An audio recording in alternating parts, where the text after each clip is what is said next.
ஷபீர், இப்போ என்ன ஆப்ஷன்ஸ் இருக்குது நம்ம நிறைவு கருத்தாக வருதுன்னா, இப்போ ஒரு எதிர்க்கட்சி அவர் ஒரு வெற்றி கூட்டணி அமைக்கிறோங்கிறாரு, எல்லாருக்கும் ஆப்ஷன்ட்டாரு. பட் ஆனால் நடைமுறை சிக்கல் இதெல்லாம் இருக்குது. இப்போ எல்லாருமே திமுக எதிர்ப்பு அப்படிங்கிறதுல ஒன்றா இருக்காங்க. ஆனால் ஒன்றாக நின்று எதிர்க்க முடியுமாங்கிற கேள்வி தான் இங்கே இருக்கக்கூடிய. அந்த இடத்து தான் உங்களுக்கு காமன் கோல் என்ன அச்சீவ் பண்ண போகிறோம்? நீங்கள் இந்த தேர்தலில் திமுக ஆட்சி மீண்டும் தமிழகத்தில் அமைய வேண்டுமா இல்லையா அப்படின்ற அஜெண்டாவோட இந்த தேர்தலை நீங்க அணுகுறீங்க அப்படின்னா ஒரு காமன் கோலோட உங்களால அணி திரட்ட முடியும். இப்ப நீங்க நாடாளுமன்ற தேர்தலுக்கு பாமக தேமுதிகவுடைய நிலைப்பாடு வேறு விதமாக இருந்திருக்கலாம். பட் சட்டமன்ற தேர்தலுக்கு அவங்களுடைய நிலைப்பாடு அதே நிலைப்பாடுல அவங்க இருப்பாங்களா அப்படின்றது ஒரு சந்தேகம். அப்ப அவங்களுக்கு அதிமுகவை சார்ந்து அதிமுகவுடன் தான் இந்த தேர்தலை சந்திக்க வேண்டும் அப்படின்ற அந்த மனநிலை கட்சிக்குள்ள இருக்கு.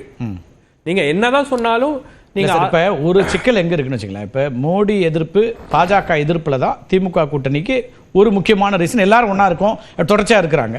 அங்க திமுக ஒரு பிரதானமான கட்சி, மற்றவங்களாம் அதுக்கு அடுத்தடுத்த நிலைகள் இருக்கக்கூடியவங்க அப்படிங்கிற ஒரு இடம் இருக்கும்போது இந்த கூட்டணியில சிக்கல் ரொம்ப பெருசா இருக்காது. அதாவது கருத்து முரண் பிரச்சனைகள் இருக்குமே தவிர யார் பொசிஷனிங்ல பிரச்சனை இல்லை. ஆனா இங்க எதிர்கட்சி 5 பேர் இருக்கிறதுல அதிமுக தான் பிரதான எதிர்கட்சி, அதுல மாற்று கருத்தே இல்லை, களத்திலையும் சட்டமன்றத்திலையும். ஆனா பாஜகவும் அந்த இடத்த நான் தான் பிரதான எதிர்கட்சின்னு சொல்ல வருது. எப்போ புதுசா கட்சி ஆரம்பிச்ச விஜயும் அந்த இடத்துக்கு நாங்க தான் சொல்ல வராரு. நாம் தமிழ் சீமானும் அப்படின்னா அந்த இடத்துல தான் இப்ப ஒரு கூட்டணி அமையறதுல இருக்கக்கூடிய சிக்கல்கள்ங்கிறது இருக்கு. இல்ல அது ஒரு பெர்செப்ஷன் தான், அது ஒரு கிளைம் தானே, எல்லாரும் கிளைம் தான் பண்றாங்க. பட் உண்மை நிலவரம் என்ன? உங்களுக்கு சட்டமன்றத்துல எதிர்கட்சி அதிமுக தான். முற்றிலுமாக அதிமுகவை தவிர்த்து விட்டோ அல்லது அதிமுகவை ஓரங்கட்டி விட்டோ நாம ஒரு அணியை அமைத்து திமுகவை எதிர்கொள்ள முடியாது. அதுதான் கள யதார்த்தம். அப்போ இந்த கள யதார்த்தத்தை புரிந்து கொண்டு எப்படி இந்த அப்படி ஒரு அணி 24 பிஜேபி என்டிஏ அமைச்சதுன்ற ரவீந்திரன் என்ன சொல்றாருன்னா, நாடாளுமன்ற தேர்தல் பிரதமராக மோடி 3வது முறை வரணுங்கிற தேர்தல், அதுக்கே அவங்க தனியா போயிட்டாங்க.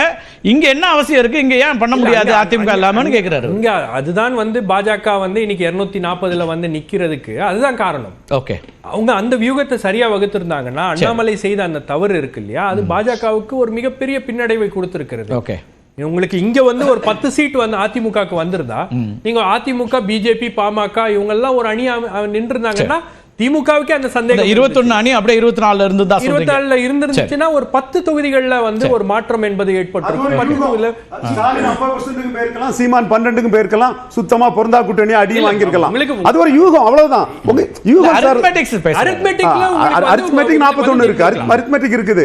பட் அதுல நீங்க தான் ஓபிஎஸ் சேர்க்க மாட்டீங்களா, தினகரனை சேர்க்க மாட்டீங்களா? அப்ப எப்படி அது பொருந்த வந்த கூட்டணி? சோ இது இப்படித்தான் போகும். முத அணிக்கும் 2வது அணிக்கும் உள்ள வித்தியாசம் 24. 24 என்ன பொறுத்த வரைக்கும் இல்ல நான் 24 நம்பரை சொல்றேன். 26ல என்ன பொறுத்த வரைக்கும் அதிமுகவுடைய ஓட் பேங்க் உங்களுக்கு சரிந்திருக்கிறது. அதை சஸ்டெயின் பண்ணி சர்வை பண்றது ஒரு மிகப்பெரிய பிரச்சனை.